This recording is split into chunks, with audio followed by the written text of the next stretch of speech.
ensures the sound transmission of religious teachings. And what's the function of the isnad? Why is it that knowledge is established, taken in this way? Why is it that we cannot abandon this way? And if we do, it necessarily leads to a type of deviation from the prophetic path, right? One is because it ensures sound transmission. So the isnad is basically like this vesicle. It's like this tube through which the knowledge is passing through, and it ensures that what you're coming out with or what you're receiving is the same as what was said on the other end, right? There's this pathway for its preservation.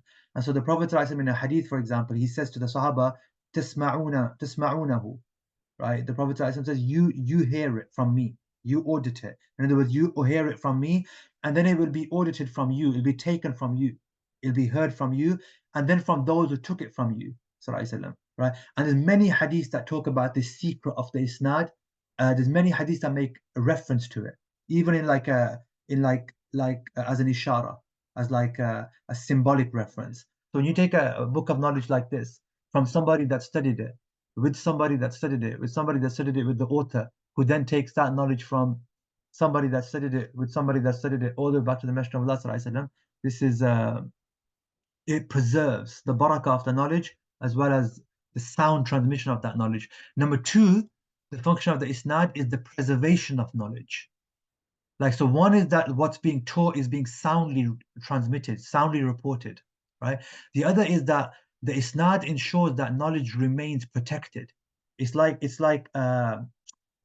a quality control system, right? That's what the isnad is. It's a quality control setup. It ensures that it's not just any random. And this is why look what Ibn al-Mubarak said. Now Abdullah ibn Mubarak, he says the isnad is integral to the religion. Al-isnadu min ad-din. In one narration, al-isnadu huwa ad-din, right? Or al-isnadu min ad-din, min being the additional, right? The isnad is integral. It's central to the religion.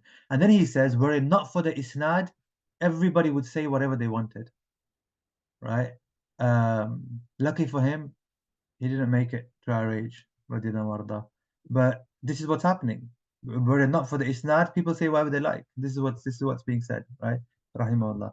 And so and the last thing about the isnad, inshallah, before we end, and we'll open up to questions or whatever you guys like, is the barakah of the direct connection. And this is the point I made with the hadith in Bukhari. People will seek out somebody that's seen, or somebody that's seen the Messenger of Allah.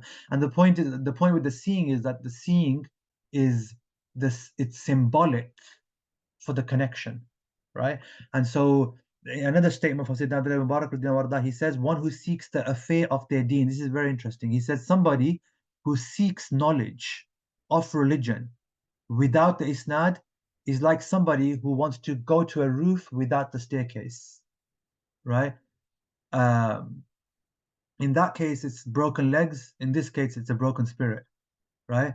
You try and jump to the roof without the stairs, you're going to break your legs. That's not as harmful as seeking to know the deen without the isnad. You skip the means, right?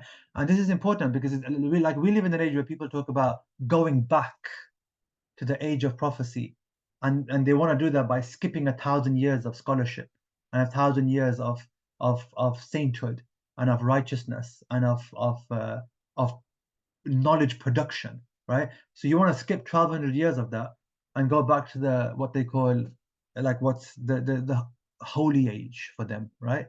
And that's not how you go back, right? If you skip the means of travel, you'll not make it to the destination. And so you can't skip the means of the isnad and make it to sound knowledge, right?